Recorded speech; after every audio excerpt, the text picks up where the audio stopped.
Today on the Bass Channel, we're checking out my custom-painted St. Anger themed McGrath Thunder Horse. That was a little bit of a mouthful. Let's check it out.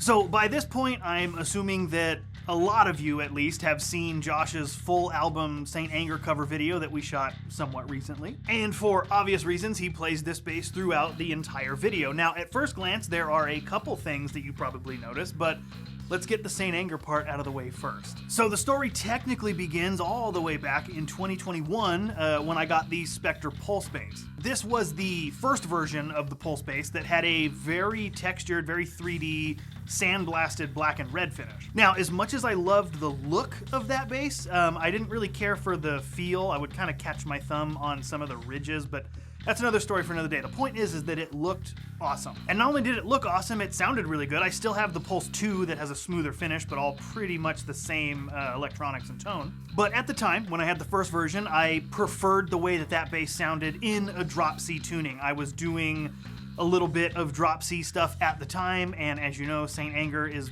predominantly in a drop C tuning. There's a couple different tunings here and there, but generally speaking, that album's in drop C.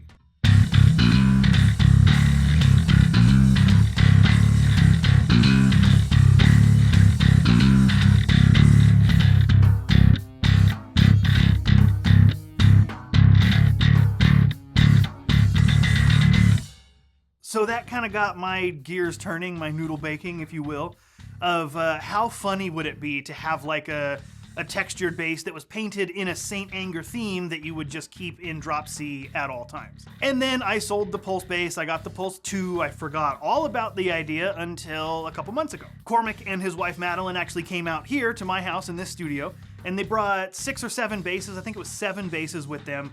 And all of us here just played a couple songs, and we made a video giving you just a quick sample of how each one sounded. And if you have seen that video, you've also learned that Madeline McGrath hand paints every McGrath model, and all of a sudden I remembered my idea from 2021 of, oh my god, I really want a St. Anger themed drop C bass. Which, before we go any further, I should let you know that I'm a huge Metallica fan, obviously.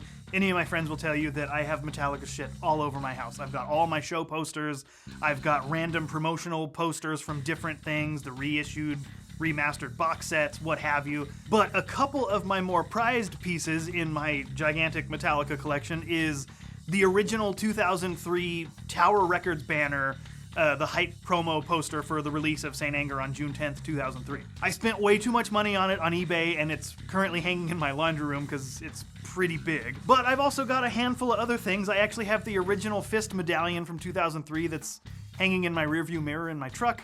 I've got some coasters here and some stuff there, and point being is that of the many things, I chose to grab the actual vinyl, which, by the way, St. Anger sounds a little better on vinyl than it does digitally, but that's a different story for another day. I handed Madeline the vinyl, and I said, hey, can you paint me a bass that is themed like this, that uses these colors? And as you can see, she absolutely nailed it. Now, I've got a handful of photos from the build process and some of the painting as it was in progress.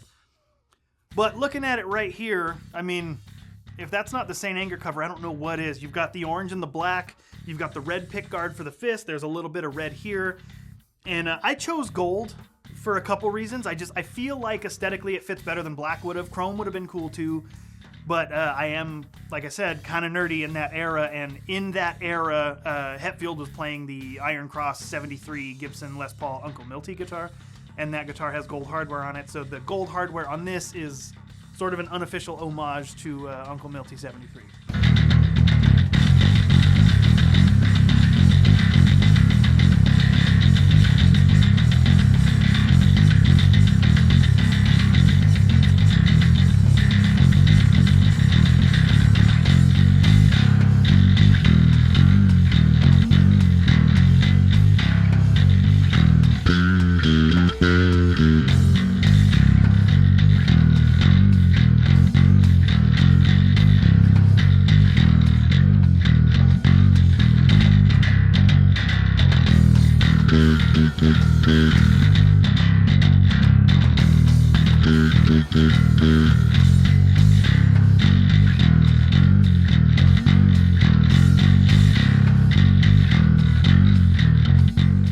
Okay, so that's enough of the nerdy shit. Let's get all that out of the way. Let's talk about the bass objectively, because if you decide to get one of these, chances are you won't paint it to look like St. Anger. Maybe Ride the Lightning or something, who knows. But let's just talk about objectively the electronics and the tone and the construction of this instrument. So first off the wood, we've got a roasted maple neck with an ebony fretboard or fingerboard, however you like to say that. We've got an ash body, and that's all the wood. Moving over to the hardware, we've got badass tuners, a badass tube bridge, Dunlop strap locks, 6-bolt neck, truss wheel, and this super bitchin' string retainer. It's also, by the way, a slimmer 1.5-inch nut. That's just my preferred feel. I like the more jazz bass feel. My Thunderbirds have it too, and I'm just personally really comfortable on that kind of jazz bass thinner nut width. Now, on to the most important part, or likely the part that you care the most about, the electronics. Now, I haven't seen many, if any, 3 Music Man style pickups in a bass, let alone EMG ones. These are the passive EMG MMHZ, so they are, again, fully passive. There is no battery at all in this bass. There is no EQ, none of that stuff. It's pretty much what you see is what you get, but you see a lot, so let's break down what they all do. So each of the pickups has a corresponding volume, so neck pickup, neck volume, middle volume, bridge volume, master tone, and each pickup gets a 3-way switch. When the switch is in the down position, the pickup is in its standard configuration of a series wiring. When it's in the up position, it's in parallel wiring, and in the middle, it is single coil. So pretty much as close to a jazz bass type of sound as you're gonna get with this instrument. And of course, as you'd expect, each switch correlates with its position of each pickup. So the front switch is the neck pickup, the middle switch is the middle pickup, and the back switch is the bridge pickup. Probably obvious, but better safe than sorry. And I want to address one more question that we've gotten quite a bit in the St. Anger cover video.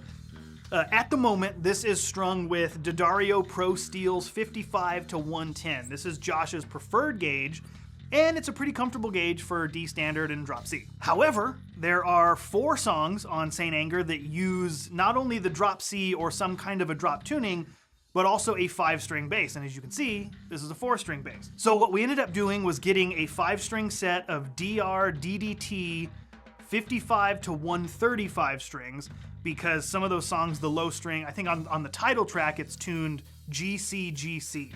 So that low string is low.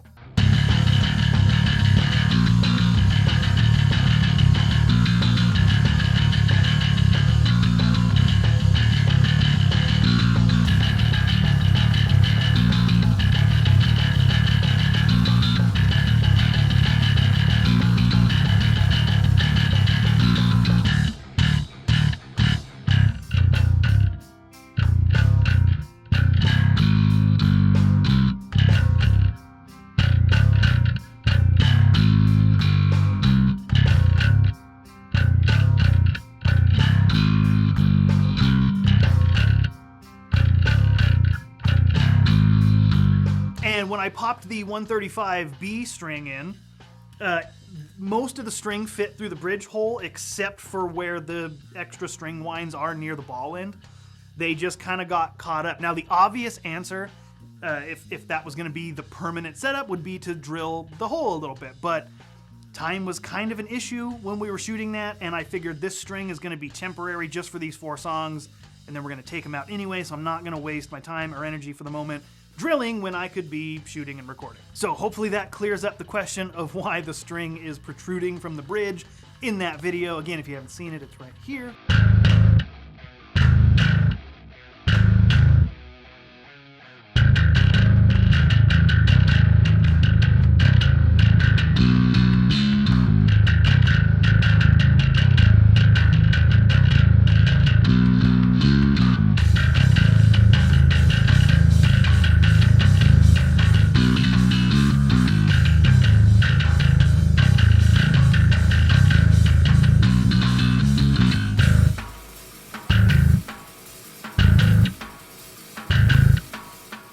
And the last thing I'll leave you with, which by the way, big thanks to a handful of people in the comments. I don't remember everyone's username, but I'll put them right here. In the McGrath sampler video where we showed the other triple MM bass, I was unsure exactly how many tonal combinations there were with 3 pickups and 3 switches. Now, again, technically it's virtually infinite because, you know, the volume knob is continuous, but, you know, I was just pretending the volume knobs were on and off. I don't care about 50% or 25%. On, off, 3-way switches, 3 of them, and 3 pickups. And a lot of you in the comments very kindly pointed out that there are 63 combinations. So to end this video, I'm gonna show you all 63 tonal combinations that are possible straight out of the jack. And unfortunately, I do have to break tradition here a little bit. I wanted to play a St. Anger riff, but most of those riffs live on 1, maybe 2 strings at most. And I found that when showing differences in tone, it's more beneficial to use as many strings as realistically possible. But in keeping with the general theme of the video, I went with the King Nothing riff because there's 3 strings, it's fun to play, it's pretty quick to play, and I think it's a decent riff to listen to 63 times in a row. So without further ado, this will probably be the last time you ever hear King Nothing, so thank you very much for watching. If you liked the video, give it a like. If you hated it, give it a dislike. Check out McGrathGuitars.com. You can go to the bass builder and configure your own custom version of this. All Music Man, all Soap Bar, all Jazz, 3P, TPJ. If you can dream it, for the most part, he can build it. So check out McGrath.com. So check out McGrathGuitars.com, and while you're there, go check out the bass builder. I mean, honestly, even if you don't order one, make it anyway and just post it on Instagram or whatever your social media of choice is, and just, you know, use hashtag McGrathGuitars or something. I don't know. If you want to put bass channel in the too, that'd be nice, but no worries if not. Leave a comment, you know, all the YouTube game stuff. Thank you very much for watching. Be safe, and I'll see you later.